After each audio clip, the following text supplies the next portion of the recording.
রাজ্য সরকারের panchayat and rural development department গত ২৭শে ফেব্রুয়ারি একটি নোটিফিকেশন প্রকাশ করেছিল, যেখানে বলা আছে সারা রাজ্য জুড়ে পঞ্চায়েতের ৩টি স্তর অর্থাৎ গ্রাম পঞ্চায়েত, পঞ্চায়েত সমিতি এবং জেলা পরিষদে প্রায় ৬,৬৫২টি শূন্য পদে নিয়োগ করতে চলেছে।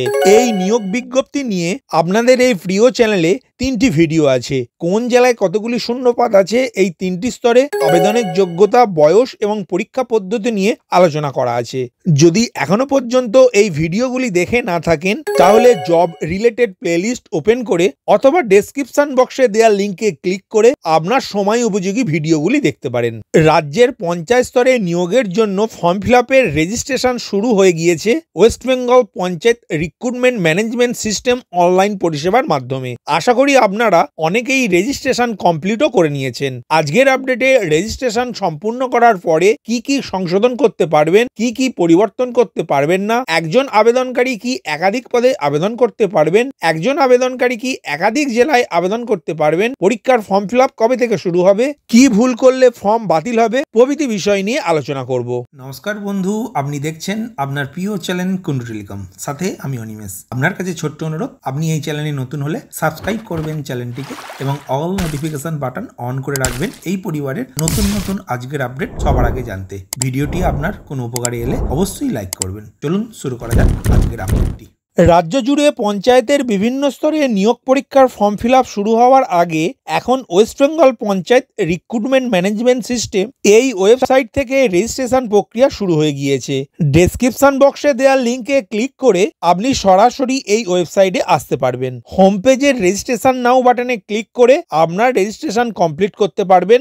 যদিও রেজিস্ট্রেশন সম্পূর্ণ করার পরে কোনো প্রিন্ট আউট পাবেন না, তথাপি আপনার ইউজার আইডি এবং পাসওয়ার্ড লিখে রাখবেন এবং আপনার রেজিস্ট্রেশন আইডির একটি প্রিন্ট নিয়ে রাখবেন।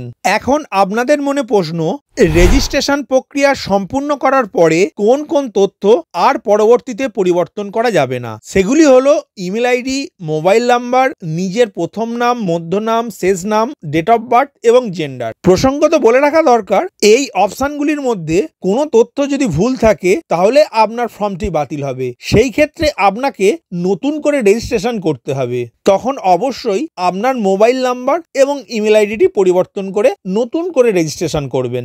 নিজের মোবাইল নাম্বার, ইমেল আইডি, নাম, ডেট অফ বার্থ এবং জেন্ডার ছাড়া বাকি সব তথ্য যেমন নিজের permanent address, present address, educational qualification প্রভৃতি তথ্যের পরিবর্তন বা সংশোধন করতে পারবেন এডিট প্রোফাইল বাটনে ক্লিক করে। অনেকেই প্রশ্ন করেছেন, একজন আবেদনকারী কি একাধিক ডিএলএসসি অর্থাৎ ডিস্ট্রিক্ট লেভেল সিলেকশন কমিটিতে আবেদন করতে পারবেন? উত্তর হলো হ্যাঁ। একজন আবেদনকারী একাধিক ডিএলএসসি অর্থাৎ একাধিক জেলায় আবেদন করতে পারবেন এবং অবশ্যই একাধিক পদে আবেদনও করতে পারবেন, তবে সমস্ত শর্তাবলী পূরণ করার পরই। অর্থাৎ সেই পদগুলির শিক্ষাগত যোগ্যতা অর্থাৎ এলিজিবিলিটি ক্রাইটেরিয়া আপনার থাকলে অবশ্যই আপনি একাধিক জেলার একাধিক পদে আবেদন করতে পারবেন। পরের প্রশ্ন হলো, আমি যদি একাধিক পদে আবেদনের যোগ্য হই, আমি কি একাধিক পদে আবেদন করতে পারি? উত্তর হিসাবে আমি বলতে পারি, আবেদনের জন্য কোনো বিধি নিষেধ নেই, তবে পরীক্ষা একই দিনে এবং বিভিন্ন স্থানে হবে। তাই আবেদন করার সময় আপনি সতর্কতার সহিত আপনার পছন্দ মতো পদটি নির্বাচন করবেন এবং পরীক্ষার ফর্ম ফিল আপ করবেন। ভুল প্রোফাইল ছবি দিয়ে রেজিস্ট্রেশন সম্পূর্ণ করার পরে প্রোফাইল ছবি পরিবর্তন করা কি সম্ভব? উত্তর হলো না। সেই ক্ষেত্রে আপনাকে নতুন করে আবার রেজিস্ট্রেশন করতে হবে। নিয়োগ পরীক্ষার ফর্ম ফিল আপ কবে থেকে শুরু হবে? এর উত্তর হলো, পশ্চিমবঙ্গ সরকার এই নিয়ে এখনো কোনো নোটিফিকেশন বের করেনি। তবে আমার মতে পশ্চিমবঙ্গের বিভিন্ন জেলা ভিত্তিক আলাদা আলাদা নিয়োগ বিজ্ঞপ্তি বের করবে। যেমন আইসিডিএস এক্সামের ক্ষেত্রে বিভিন্ন জেলা বিভিন্ন ডেটে নিয়োগ বিজ্ঞপ্তি প্রকাশ করেছে, সেই অনুযায়ী নিয়োগ পরীক্ষা হয়েও গিয়েছে। একজন আবেদনকারীকে কি ধরনের পরীক্ষা দিতে হবে? এর উত্তর হলো, সাধারণত 2 ধরনের পরীক্ষা হবে, এমসিকিউ এবং ইন্টারভিউ। তবে পরীক্ষার প্রশ্নের ধরন বিভিন্ন পদ অনুযায়ী বিভিন্ন রকমের হবে।